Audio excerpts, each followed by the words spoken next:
Welcome everyone to another edition of ProTalks. I'm Lex Mathai. My guest today is the illustrious Joyce Ekworomadu.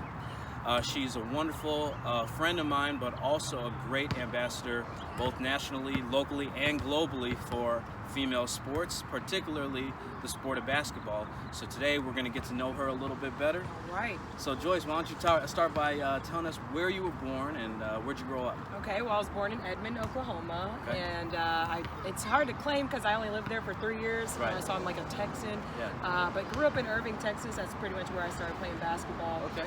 Lived there for 11 years, and I moved to Coppell, and that's where I went to high school. So it's right by the DFW Just airport. up the street. Yeah, up the street. Yeah. So went there, lived there 4 years, and then went on to college and did my thing. So basketball is obviously a big part of your life. So who introduced you to basketball? Who were some of your early influences? Well, playing at 10 years old is when I started in Irving, and so it's like all the little apartment kids used to play outside, and so I just fell in love with the game. And one of my favorite players at that time was Allen Iverson. Of course. And so I just remember him obviously being with Reebok, and there was a commercial where he broke down his hesitation crossover. Yeah. So back in the day, we had the dial-up modem with the internet. We didn't Yeah. have just access like that. So Did I you remember download it on LimeWire? Downloaded it on LimeWire. Probably got some viruses on the computer. That's but why your lime green Yeah. face came in? yeah, so downloaded it and just rewatched it over and over, stop, pause, rewind, over and over. We got to pause that because kids Yeah. today will never understand the struggle. Y'all have That was a YouTube, struggle, you have man. everything at your fingertips. But trying to find these old gems, these old clips before YouTube, Yes. we were all dang near hacking experts at that time. That's true. Yeah. Yeah, even with MySpace, we were like coders basically. But so broke down his crossover and went outside and practiced it. And then I was like, oh, I think I could pull this off on somebody. So it was me and this So one this was other girl. 4th, 5th grade for you? So yeah, 10 years old, 4th grade, basically. And it was me and this other girl named Kiki. We were the only girls up on the basketball court. Yeah. All boys. Yeah. So I was like, I'm about to try to use this on one of the boys, and it worked. And so from then on, it was one of my go-to. Did you get the playground reaction? Yeah, everything was like, oh, and then the next play down, he got mad and he blocked me. I was like, I don't care, I still pull, Yeah. But that's how we started, was playing against boys, Yeah. and we didn't see each other as, oh, this is a girl, I'm gonna go easy. It was just, you're a basketball player, I'm a basketball player, Yeah, so for sure. let's do this. So. Sports is kind of the great equalizer that way, at least at that age. Yeah. So, we would be remiss to tell your story without talking about, that flag with the green and white on it. Yeah. So let's talk. Got the shorts on right here. Absolutely. Naija in the building. So Nigerian. let's talk about your Nigerian upbringing, because I know that is a strong culture. Yes. And not only as far as community, but their sense of pride and their faith and their academics. Talk a little bit about that, and what were the pillars of your early life?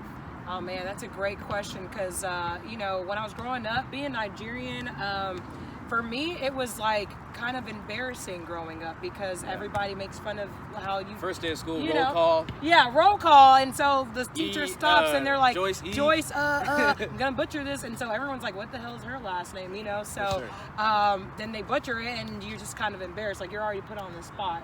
And then kids just, oh, you're African booty scratcher, they making fun of you just because you're African. Yeah, so I remember growing up wanting to my last name be Jones or Smith. For sure, something simple. Something simple, but this was the turning point for me, was college, being able to play on the national team and just seeing our culture really come to fruition. I wasn't exposed as much. I would go to Nigeria every other year growing up, but that was just And you just recently family. came back from there. Yeah.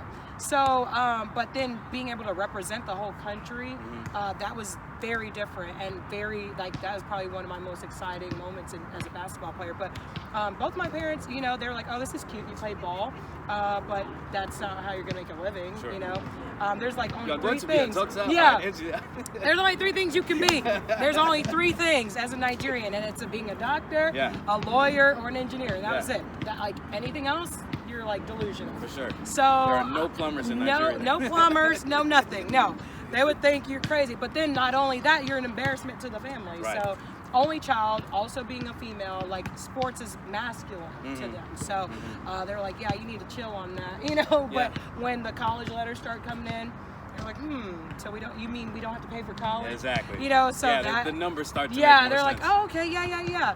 Then after that, they're like, okay, so what are you really going to do now? And so when the WNBA started coming in play, when the national team started to come in play, GlobeTrotters, they saw I was making money. I was bringing like a good name to the family. All of a sudden, it's like, oh yeah, we always supported. Like if you interviewed them, they'd be like, yeah, we always supported, you know. Since day one. And since day one. And then here comes this big side eye. And I'm like, no, y'all weren't. Yeah. But yeah, so we're skipping a couple of steps. I really want to take some time because you're in a unique position to advise a lot of young female athletes in particular. Obviously, male athletes. If you're a male athlete and you have the misconception that you can't learn from a professional female athlete's experience, I'm here to completely dispel that notion because Joyce and many other female professionals have a wealth of knowledge, especially about the recruiting process, the NCAA process, what kind of a business it is, and even the professional ranks. So I want you to talk to some of the young high school athletes about the college recruiting process. Oh, yeah. And how you navigated that with your parents and how you decided on, it was Texas State, right? How did you decide on that school and what were your factors in deciding? All right, well that's a good question as well because growing up I didn't know the recruiting process, and so going through it now, I would say like definitely start AAU at a young age. I started playing AAU, which is select basketball, as a junior. You know, and I got on a pretty good team as a junior, and that's when the college started kind of late. Yeah. I had always been playing basketball and was pretty good at it, but like I just didn't know that I was supposed to be on a select team. And so my junior year, that's when colleges started looking at me. And I honestly wanted to go to Duke first, but those letters weren't coming in. I had handwritten letters from Missouri. Didn't know what to do with that. I just kind of put them in my drawer of envelope or letters. I had SFA. So what I did was I took some visits down. So my main two were SFA and Texas State. Mind you, my choice was Duke, and then after that, Oklahoma. Those letters just weren't coming in. So I ended up loving Texas State when I went on my visit. Just felt like home. Still Division I. Division I, mid-major though, you know, and the coach that was recruiting me was a starting point guard at Texas Tech when they won the national championship with Cheryl Swoops. So that was a big deal. So I felt like I could learn from her. And so I ended up signing at the end of my junior year. I play AAU my senior year. Now here comes the Baylors, the A&Ms, the UTs, the bigger, the major Division I schools. But I had already signed. So it was like, dang, like we thought like you were, you know, a junior or sophomore that we could get you early. But I'd already signed, and you know, the whole time I'm like, man, I regret. But now, like looking back, everything happens for a reason, you know. It was the right fit for you. It was the right fit. So I would say just stick the course. What set me apart from other high school kids was I was very passionate. I was staying in the gym. So it's one thing to say you want to be a major Division I player, but it's another thing to actually put the work in. Absolutely. So yeah, a lot of people like the clout. Yeah, they like the clout. They think that it just happened because you said it out loud. Yes. So that's great on the athletic side. So academically, where were you in the mix of things? Well, you know, Nigerian background. Absolutely. You didn't have no choice. You had to. They're like, you got a B. Like, what is that? You got a 97. What happened to the other three? Exactly. So I've always been a great student, but that's a good point because you are a student athlete, and so you can't enjoy the benefits of being an athlete, of being on a team without the academic side. So I was pretty much like my GPA is like 3.6, 3.7 GPA coming out of high school. I kept that in college too. So for sure. For me, academics pretty much came easy. Like I've always been book smart, so it wasn't anything Keeping hard. that foundation first made a lot of difference. Made a lot of difference. So talk about the NCAA experience. I mean, obviously you're at a Division I school. It's a mid-major, but it's still a college program. So what is that experience like? Oh man, like you eat, live, breathe your sport, whether it's basketball, football, whatever. Like it's like a full-time job. So we were fortunate at Texas State, like to be able to have afternoon practices. We didn't have to stay in the summertime, but I know a lot of programs that do make you go 6 a.m. workouts, and then you got to stay there, and then you go back to workouts 2 days, 3 days. So being in a mid-major, I think it was just as tough as being at a major Division I.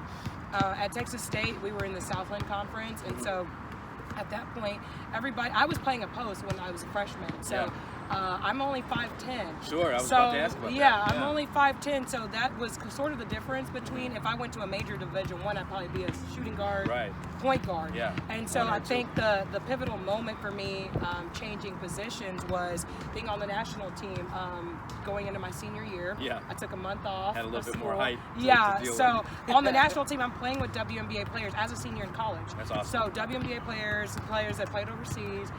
Now I'm 5'10", and I'm one of the shorter people on the team. So, did you feel like that role allowed you to embrace your skill set a little bit? Oh yeah. So I actually love the fact that I played post as a freshman, sophomore in Texas State. Fundamentals? I got those moves, those fundamentals. So now when I have a smaller guard on me, I'm able to bully them a little bit. Do my post moves. So then having a coach, so my coach on the national team, he was the assistant coach for the Houston Comets, who won the WNBA championship 4 years in a row. Yes. And pretty much was like the Lakers of the WNBA. Right. So he was the one that was like, look, if you want to go to the next level, you got to learn a point guard skill set. Right. So he made me a point guard in 1 year. And so when I came back to college, I saw the game so slow that I was able to do whatever I wanted. Control the pace. Yeah. What was the biggest skill that you learned from that 1 year crash course? Oh man, the biggest skill was focus and knowing, listening to like what your coach is saying. Every little detail matters, and just paying attention. Because you're essentially in that role, you're essentially the coach of the floor. Yes. So as a point guard, and then I'm coaching people that are older than me. People that have been at a higher level than me. So I had to be a voice. I had to take what the coach was telling him and translate that on the court. Yeah. I set the tempo. So putting that into the college game, man, it was just like, it worked wonders for my game, and that is the main reason I was able to go from a mid-major to the WNBA. Talk about that. So what is that transition experience like? Were you a part of the draft experience, or were you picked up after the fact? So because we hear about the NBA it's an event. Yes. But the WNBA a little bit less so. Yeah. So I feel like it's been gaining more steam. It's more traction, yeah. But still not probably the level that ideally it should be. Yeah. So basically, coming back from the national team, I was able to start my senior season. I was just in great shape. I had a higher IQ, so I was able to average about 20 points a game my senior year, and that was playing about 21 minutes. So I didn't even play the full. I was playing about a little over half the game. But I was more efficient. So after that, I was able to, my 3-point percentage shot up. That was something that I worked on, that I said, I want to be a shooter as well. Better shooter. So I would stay after practice 45 minutes and work on my individual game with one of our coaches. And that was what elevated my game as well. And so I was able to get noticed with my shooting from ESPN. So I was part of the 3-point shootout in 2008, where they have the slam dunk deal. So after that, there's a draft camp. I wasn't a part of that. A lot of the girls that were at the 3-point shootout, they were. So I went back to school, went back to retailing class, and I was just like, I guess my career is done, Did all these things for my school, averaged X amount of points. I'm sitting in retail class, I get a phone call in retail class, and it's from a random number. And normally I don't answer random numbers, but something told me, and I think it was God. And he was like, answer this dang call. I'm in retail class. I'm sitting at the table. I'm like, hello. And he's like, hey, this is Dan Hughes from the San Antonio Silver Stars. So I'm looking at my table mates. I'm like, y'all, I have to go. I don't know what y'all talking about right now. Yeah, holla. So I walked out the class, and I'm talking to the WNBA coach, and he's the one to invite me to the training camp situation. So I didn't get drafted, but, that's why I say stay the course. Because I went to Texas State, on the phone he told me, hey, I've been watching you since you were a sophomore at Texas State. Texas State was 45 minutes away from San Antonio. So there was no telling if I had went to the Duke or Oklahoma if I was going to get playing time. You were even going to get that exposure. That exposure, exactly. So, and that's how it happened. So I was able to get a training camp offer. Your WNBA experience, how long was that? That was just a short stint. It was about a month into the WNBA, and I got cut. But the thing is, at 21, I've never been cut from anything. So I took it pretty tough. I thought, was I not good enough? Because you were, 22 at that time? About 21, 22. And so I took it hard as a player, because it was like, you've worked your whole life. At 10 years old, I said I want to play in the WNBA, and this happened, and then someone takes it away from me. For sure. But I say that to say, it wasn't because I wasn't good enough. when you're at that level, it's a business. So I was playing a point guard position. So I'm trying to compete with Becky Hammond, who she's gonna have the spot. Like Sure. that's her team. You know, she was on the team for X amount of years. She's a veteran player. She's a great guard. And then her backup is another veteran player. So that there's not just enough slots for you in your position. Limited roster. Limited roster slots. So had I had the same skill set and gone to maybe a Washington or Indiana, I think I would have had a longer, they were a younger team, or maybe a younger team, I would have had a longer stint, but everything happens for a reason. It may be providential because it seems like what a lot of people recognize you for is being the 12th ever female Harlem GlobeTrotter. That's right. So talk about that. How did you navigate jump from one lily pad to another? You know, that was crazy. Like I'd never Spinning balls on the fingertips. Right. I didn't know how to spin a ball on my finger. Like when they and now you're the master at it. Now I'm master. So that's interesting because I got cut twice. So from San Antonio, played overseas, Poland, Italy. Didn't really like playing overseas because you got to live over there for about 7 8 months. Did the whole love and basketball. Love and basketball deal. Came back. So I was like, man, what do I do? Somebody's like, you need to just like train kids. Yeah. So I started training kids, and they were like, well, why don't you get in the school system? So I was like, you mean like teach and coach? Like I never thought I was going to do that. So in 2012, I ended up taking my teaching cert. I did that for a year, and then I called up one of my homeboys, just checking on him, who went to Texas State. Yeah. Again, how Texas State was pivotal in my career, post college career. I call him, he's like, yo, I'm on the GlobeTrotters. And I was like, what? His name's Brandon Bush. We were like super tight. Like he was it for the men's side, and I was it for the women's side at Texas State the same year. And he was like, yeah, they got girls on the team too. I was like, what? So I was like, well, tell them about me. So he told him, and so I ended up having a tryout. I think it was like March or so. So I'm still a teacher, mind you. For sure. I go down one weekend to Houston. I didn't even know what to expect in this tryout. Like I'm thinking like they're gonna make me do tricks and trick shots, and which I never tapped into. Yeah. So they're just like, oh, show us a couple moves, and I'm like regular moves. Yeah. They're like, okay. So I'm like doing crossovers. I'm going to the rag. And they're like, all right, cool, shoot. And so I'm like regular, and so like I'm shooting threes. You're just waiting for the trick. Yeah, the trick. Like where's the trick shot? Right? So I'm shooting threes. I end up making 15 threes in a row, and they're like, whoa, yeah. So then the next thing was, all right. Shout out to that work in the gym. Work in the gym, like we with wasn't all with her shooting in the gym. with all my high school girls that I was coaching, you know, at the time. So then they were like, all right, you're gonna play 4-on-4 with guys. Against guys. And so if you think about it, I was playing against boys since I was 10 years old. Sure. So then that's like coming into play. So I'm like doing my thing. It's nothing different. So I score a couple times. So they liked what I had to offer as a basketball player. So then the other part was, well, who are you as a person? So my personality, charisma played a part. And the rest They really is like history. that bubbly type of cheerful. Yeah, bubbly interactive energy. Yeah, so, and that's just who I am. So when you put that together, that was like my purpose. That was like me in a nutshell. Like goofy basketball entertainer, and that was my job. Yeah, so it seemed like it was a real natural fit for you. Yeah, it was very natural. I mean, we traveled all over the world. Yeah. Got to inspire a lot of people, kids, got on a lot of different TV shows. So it was really fun. Yeah. What was it like? Because I imagine you interact with the audience a lot more in that role. How is that different from maybe like a regular cheering fan? Man, it's so different. Like I loved the GlobeTrotters because I was able to get in there and be goofy. Yeah. And, sometimes as a spectator, they look at you on this, they put you on a pedestal. For sure. You almost look untouchable. Yeah. Because you're at this high level and you're playing and you're entertaining. And you're almost separated physically. Yes. Yeah. So when I would notice people like, being mesmerized by what we're doing, like I would like score a layup and then I'd run in the stands and I'd take someone's phone and I'd like do a selfie. And they're like, oh my gosh, my GlobeTrotting, which was Sweet J, they're like, oh, Sweet J just took a selfie with us. Like they were, super excited. Yeah. So I love the interaction that we were able to have with the you probably fans. feed off that energy. Yeah, I fed off that energy. Definitely made me want to perform at my highest level. And there were some days where, we're human. Like, we're traveling, we're tired. You come out there, you're lackadaisical. But then once the lights hit and, the fans are cheering and you see people with your jersey on, it's like, oh, man, I got to snap out of this. Yeah. And then you do your thing. Awesome. So, yeah. How long was that experience for? I did that for 3 years, so it was 2016 to 2019. It was a lot of traveling, to be honest, and there were things that I wanted to do, like to feed off of that, all the things that I learned from the GlobeTrotters, and I wanted to incorporate that past, like, what else can I do? Like, search, what else is there out there? Like, can I do motivational speaking? They really pulled out that piece of me that I didn't know I had.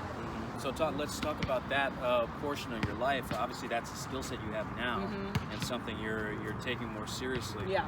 When did you realize speaking was a part of your repertoire? And then, like, when did you start to hone in on that? Well, definitely as a GlobeTrotter, I was always the one they would say, "Hey, Sweet J, like, we have a sponsor, World Vision, for example, and we want you to say the little snippet in front of 15,000 people." And I'm like, Yeah, exactly. Like, what? Okay, and so, like, I get the mic, and I'm like, there's a little bit of anxiety, but it'd be at halftime normally. Sure. So I played a whole first half in front of these 15,000 people. Right. So saying a little snippet shouldn't be that difficult. Right. But the biggest fear was, like, stuttering or like messing up a word or something. But even if you mess up, it's like, okay, like, go to the next go to next word. Miss a dribble. You just keep going. You keep going. So once I did that more, I started becoming comfortable with it. And they also had a bullying program, where we had to go into schools and talk to the kids. Yeah. So that was something else. Yeah, I would see on your stories a lot, and just an auditorium full of kids. Yeah. And it seemed like you were very, very comfortable. And so I became comfortable the more that we did it. Yeah. So I think really the GlobeTrotters was that pivotal moment for me to be able to speak in front of people. And is that something you're pursuing even now? Yeah, so now let's fast forward past the GlobeTrotters. Like, now I've been able to speak at leadership conferences. I've been able to speak in front of doctors, surgeons, people in different professions are on the same panel with these people. And I'm like, I'm just an athlete. Yeah. But that hashtag more than an athlete it's real, because there comes a point where you're gonna have to hang up your shoes. Yeah. At some point, and whoever's listening to this now, like, you want to think about that at a young age, because there was a moment where it's like, well, what do I do now that I don't have basketball? We've done that. I told you, since I was 10 years old. Now I'm 33 years old. Yeah. I stopped playing 3 years ago, so it's like, all right, what do you do now? Yeah. You've known this one thing, so it's like picking up those skills that, I really enjoy doing this, or I'm really passionate about this other thing. Let me start, like, networking for that. And I would say start young, when you're hot. Like, college athletes that are on these big campuses, you're the big man on campus, start using your network and leverage those networks early. So, we're in an era where the global face of sports is different, and, obviously the world of female sports, for the better, has improved. Yeah. How do you interject that more than an athlete kind of mindset into what you're doing? What is that? What would that mean to you now versus like what it meant to you when you were 18? Okay, so now it means that I can do more than just dribble a basketball, right? I have more to offer as a person as a whole. Right now, I know that my purpose deals with basketball, not necessarily playing anymore, but I know maybe within the basketball entertainment world and having a message. What is that message that I want to give to people? Well, throughout my career, there was a lot of adversity. I wasn't ranked out of high school, but I still got a Division I, scholarship. Yeah. I didn't go to a top school, major Division I school, but I was still able to go to the next level. I get cut from the WNBA, but I'm still able to play with the GlobeTrotters and be on TV shows like the Jimmy Fallon Show and Queen Latifah. So it's like, all right, after all those things are said and done, how can you use your life experience and inspire that next generation? Yeah. And so for me, that's through motivational speaking. Sure. It's through being, especially girls, Yes. There's a big decline in girls in sports. So how can I bring that passion back to them? How can I exude that energy and say, oh, well, it's still cool to be an athlete and be a girl. Right. That doesn't mean you have to be masculine. It doesn't mean anything. I could still be an athlete. And then if you translate that into the boardroom, well, what about these women that are, in male-dominated industries that need a voice? Sure. Taking your life story and inspiring the next generation or the next person. It doesn't even have to be anybody younger than you. It can be someone older than you that you can inspire. So I think that all, with LeBron started, he's more than just someone in a Lakers jersey. He has all these entertainment companies. He opened a school. There's a lot of other things that he does as an athlete. What's one value you would like young girls to start to hone or develop in themselves that maybe you're not seeing as much as you'd like? Man, there's a lot of confidence. It doesn't have to be sports related. Just confidence. You know, now I'm teaching and coaching at an all-girls school, and something that I see is low self-esteem. Mm-hmm. And like it just takes somebody like me, like believing in them. Why do you think that is? I think they're just, you know what? That's tough. Like I think it could be a mixture of media. Mm-hmm. They see what's hot, who's popular, and it's just usually girls that are showing a lot of body or a lot of skin, or got, you know, maybe their boobs done or got lashes on, and they're maybe like putting out a different not message. A quarantine. Yeah, I mean, it's a message that they keep seeing, and maybe they don't look the same, right, or they don't look like that one right, girl that is popular. Right. Even me. Okay, so they're like, Coachy, you have a blue check. You're it. And I'm like, that blue check doesn't define me. If they take that blue check off, does that make me any different of a person? The person I'm were. The same person. If you take away my followers, does that change who I am? Mm-hmm. And it doesn't. So I hate the fact that they think that you have to look a certain type of way or act a certain type of way or get validation from a social media platform. Yeah, absolutely. Mm-hmm. So since you know that people look up to you, and you use your voice in that way, who are some of the female pioneers that you look up to? Oh man, even now, like I really like Skylar Diggins, even though she's younger than me. She's doing a lot of positive. I like how she uses her voice to bring light to a lot of different messages, like, you know, the different employment issues, like with the rates, the pay, wages. Pay inequality. Equality. Rapinoe, obviously, from the women's national team soccer. Just people that use their voice and spread positivity, number one, and then also just to like make things fair and equal. Absolutely. Mm-hmm. So, you know, you've talked about your motivational speaking. You mentioned briefly that you train younger kids. So your goals, you know, this is obviously a new chapter of your life. Mm-hmm. So what would you say your mid-range goals are? Obviously you have long-term goals and whatever, but you know, you're in this new chapter. So what would you say your goals are for this chapter? I think growth and consistency. It's real easy for me to get off track because I feel like, and I think with a lot of people, you can be really good at a lot of different things, but it's like, what do you stick to? And so it's been hard for me to find choosing a direction. Yeah, choosing a direction, finding a direction from being a player. Yeah. Because that was something I was like, man, it's at tough 10 years when old, it's all that's you've all done. I did, and that's all I knew at 10 years old for 20 years. Yeah. So it's like, man, what do I do Your parents now? are like, now you can go be a doctor. Now you can be a doctor, but I'm like, I don't want to do that. So I think, and I was talking to my best friend who's a WNBA champion, Oli Kasani, today. She's struggling with the same thing as well. It's like, what do we need to be consistent in? Like, what is that next phase of our life? And I believe it could possibly be the motivational speaking piece, because it's something that comes natural. And I think that's something that I need to do. Like, someone, even if I'm inspiring one person, someone needs to hear that, you know, this person went through all this adversity, but they were still able to conquer the things they wanted to conquer. Yeah.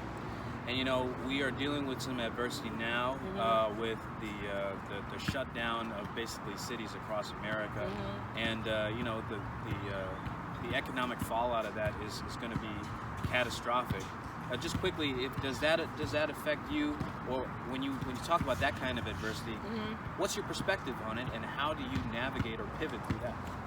Well, I definitely think this is a great time for you to sit down and have me time, you know, and really think like, okay, what is it that I'm really trying to pursue or put out there? I definitely think it gives you a time to create as well. It's just, what is that drive that's going to motivate you? You know, now people can't complain about time. Correct. You have all the time in the world. That was the excuse before. Yeah. And so now if you don't create, it's just that you weren't passionate enough to do it. If you don't pursue the thing that you always want to do, then you just didn't want to do it. Yeah. You know, there's just not an excuse anymore. And so for me, it's just finding what is that fire that fuels me, you know, what lights me up. Yeah. Like, and once you find that, then I feel like you're not going to have to be told to go do it, because you're going to want to do it. Yeah, exactly. So let's go back in a time machine and let's talk to 18-year-old Joyce. Okay. Tell 18-year-old Joyce something with your current level of wisdom. Man, 18-year-old Joyce needs Would she listen to you first of all? 18-year-old Joyce thought she knew everything. I definitely feel like I would say just be confident in who you are. Even as high of a level as I've reached, I struggled with some confident issues like, am I good enough? Is this gonna work? Are people gonna like it?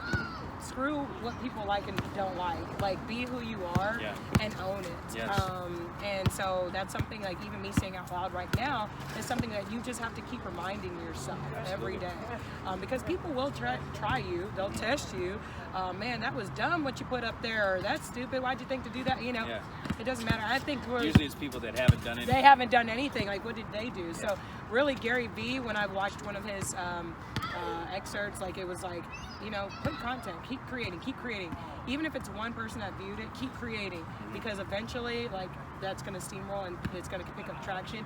And even if it is one person, that's one person you inspired. Absolutely. One more than you never did. know what that person's doing. Yeah, you don't know if you're like the person that's supposed to pull the ladder down for other people to climb up. You know, and a lot of people are relying on you. Yeah, exactly. So we're sitting here in the heart of Dallas, and unfortunately, you know, in the past year, we've had some difficult losses in the city of Dallas, and I know one in particular has affected you. Andre Emmitt passed away last year, and he was not only a figure in the basketball community, but in the community of Dallas as a whole. For people that aren't familiar with his life, what was your relationship like, and what did he mean to you? What did he mean to the city? Man, Andre Emmitt was like the Nipsey Hussle of Dallas. Like, we were like brother, sister. Everybody would say, man, Andre's like your twin. And basically what that meant is someone who was carefree and just enjoyed people. You know, he played in the Big Three. He should have been in the NBA for years. I mean, he's playing against these NBA players and killing them, you know. He had a light to him that made people gravitate towards him. And so Andre and I were one and the same, and something that I want to do is continue spreading that light. He had a passion for kids. He loved being around kids because he was a big kid, and I'm a big kid. So if anything, he would... Every memory I see of the two of you, you're laughing, you're joking, you're smiling. Exactly. Clowning. He has a foundation where it was... he was like, hey, Jay, I want to provide free haircuts to kids in the hood, like, that can't afford it. I want to provide school supplies. And so he means a lot to us. That was a very big loss over something that was money, basically, over him, his jewelry. I mean, he was a flashy guy. He had swag, but go work for it. Go get your own stuff. Yeah, you know, he had earned it. So it was very, very sad loss. It was somebody, probably the closest person I've lost in my life. I couldn't even come out the house for like a week. Yeah. You know, but that grief process is a lot more difficult than a lot of people realize. It's one thing to see, you know, for me, I know you obviously, but I never met Dre, but the effect that he had on so many people that I knew personally, I was like, wow, you know, we don't realize the impact people have until they leave us. And sometimes we get caught up in this social media culture, we forget that these real connections are there too. Yes, and Dre was somebody who, no matter how much money he had, no matter what type of status he had, he would talk to a janitor like as if they were on the same level. And he just didn't see status at all. And that's something that I really loved about him. You know, we got really close in the summer because he was doing the Big Three deal, so he was home a lot. And we would literally hang out. Of the 7 days, we'd probably hang out 5 of the 7 days. Cracking up, just sitting, shooting the, you know, I was going to say the shits, but sure. Like just talking and about life. And like, he even was like, Jay, you know, like, after basketball, like, I really want to pursue these things, you know, and we would have those heart-to-heart talks. And so we were all, it was like we were all connected in some way, and he connected a lot of people. And, you know, he's just now we have an angel, you know, he's just a great guy. For sure. Well, we don't just have one angel, we have a couple more, because unfortunately earlier this year, we lost Kobe Bryant and his daughter. And that was almost a national level of what Andre was for the city of Dallas. That's right. So can you describe what that event and what his life and what his life and legacy meant to you? So Kobe, obviously a legend. What he was known for was his work ethic. But you look at it, after all those things he did as a basketball player, what did people remember him most was how he made them feel. Yeah. You know, he was working with girls coming up. He was trying to do a lot for the women's game, and just bringing light, using his platform to bring light to the women's game. Obviously, him having a daughter who like was pretty much his twin, like his protege. Man, he just put his handprint on a lot of people's lives that he didn't even meet and know. Yeah. So I feel like it was sort of like Andre Emmitt. It's sort of like, even with us, it's like, okay, like life isn't about social media. It isn't about me putting the ball in a basket. It's about what are you doing with your life to make a difference in others. And I think Kobe was one of those guys who really exuded what that meant. Yeah. So we're coming to an understanding more and more of how important your life legacy is. So when you think of the name Joyce Ekworomadu, when they write your story, what do you want your legacy to be? I really want people to, again, like I said with Kobe, what I said with Dre, is remember how I made them feel.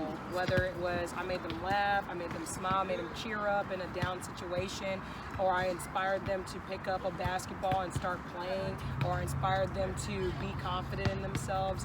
Whatever it is, I want them to know that my life story right now is being used to inspire them to create their own life stories. We want to thank you so much for your time. It's been an awesome Lex. conversation. I've been Great looking forward to it. interview, yes.